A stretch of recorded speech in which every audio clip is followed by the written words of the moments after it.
Hare Krishna, Namaste, welcome back to my channel. Thank you for joining me here from wherever you are in the world. Thank you for having a compassionate outlook. There's many of you out in the world. Thank you for joining me. Please make sure to subscribe if this is your first time. Please comment, rate, and share. Join me on my Facebook group, links below, and also links to various animal petitions which I will add later, so please check that out. So now we're going to discuss part 12 of vegetarianism in the Bible, vegetarianism in Christianity, of course, vegetarianism in the world's religions. So last week we discussed the misconception of sacrifices of animals in the Bible, or animal sacrifices. Today we're going to discuss or divulge a little bit into the fact of Jesus being a vegetarian. So I hope you enjoy this video. Please comment, rate, and share. Subscribe. Thank you very much. Hare Krishna.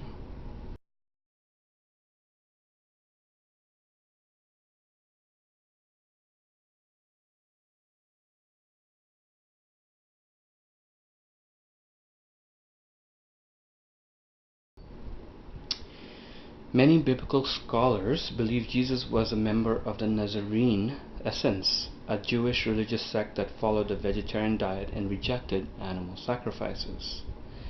This is possible when one looks at the Shroud of Turin, a centuries-old linen cloth that bears the image of crucified man, whom many believe to be Jesus. If Jesus was indeed a member of the Nazarene Essenes, he would have also taken the vow of the Nazarene, thus not cut his hair, Numbers 6.5. In the imprint found in the Shroud of Turin, there is a man with West Asian features. Nazareth is in West Asia, and has long hair, further supporting the claim Jesus was a member of the Nazarene Essenes sect. Now, we're going to discuss a little bit from the Bible regarding Jesus' possibility of being a vegetarian. Isaiah 7:14-15, King James Version of the Bible. Therefore the Lord himself shall give you a sign. Behold, a virgin shall conceive, and bear a son, and shall call his name Emmanuel. Butter and honey shall he eat, so that evil he may know to refuse, and choose the good.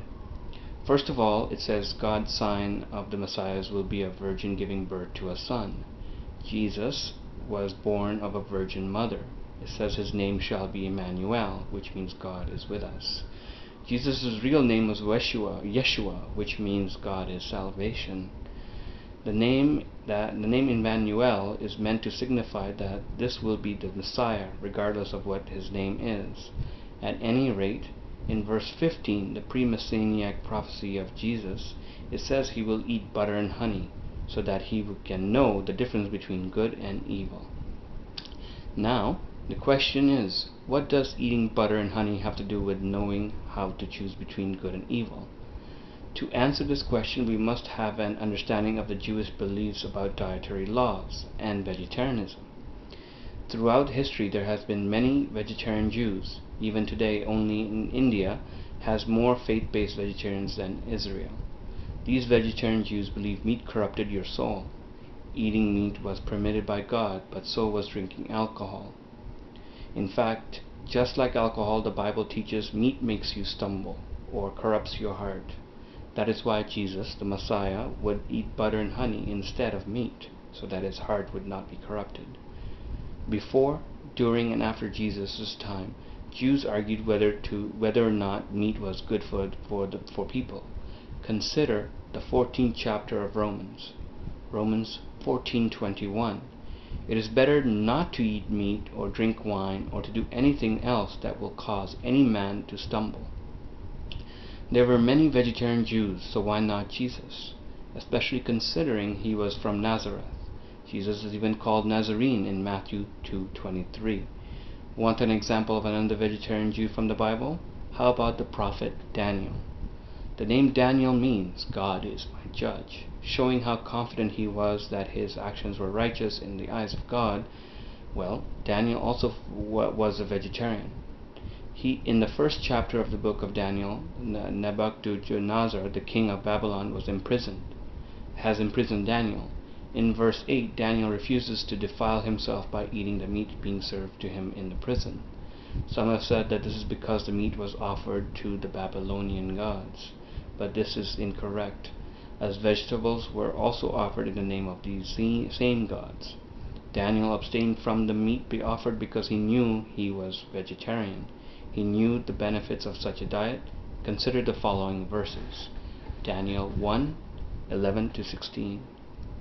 Daniel then said to the guard whom the chief official had appointed over him, "Please test your servants for 10 days. Give us nothing but vegetables to eat and water to drink. Then compare our appearance with that of young men who eat the royal food, and treat your servants in accordance with what you see." So he agreed to this and tested them for 10 days. At the end of the 10 days, they looked healthier and better nourished than any of the young men who ate the royal food. So the guard took away their meat and the wine they were to drink and gave them vegetables instead. It is pretty clear Daniel was a vegetarian, so why not Jesus? The prophecy in Isaiah 7:15 said he would eat butter and honey rather than meat, to be able to know the difference between good and evil. If Jesus ate meat, then he does not fit the messianic prophecy of the Jews. Nowhere in the Bible does it ever mention Jesus eating meat. But nowhere in the Bible does it ever mention Jesus eating meat. In the King James translation, there are few verses that mention Jesus eating meat, but in those cases, meat is translated from the Greek word proma, which literally means food. All other translations of those exact same verses do not use the word meat. Rather, they say Jesus sat down and ate food. Nowhere does it say that Jesus ate meat. Now, knowing that the Bible never mentions him eating meat and taking into account the fact that Jesus taught love and kindness, how hard is it to assume he might have been a vegetarian? Also, Jesus was against animal sacrifice. He quoted Hosea 6:6 saying, "For I desire mercy, not sacrifice, and acknowledgement of God rather than burnt offerings." He quoted Hosea in Matthew 9:13 and Matthew 12:6-7. He did this in a challenge to the Pharisees. Could this have been a hint into him being a vegetarian?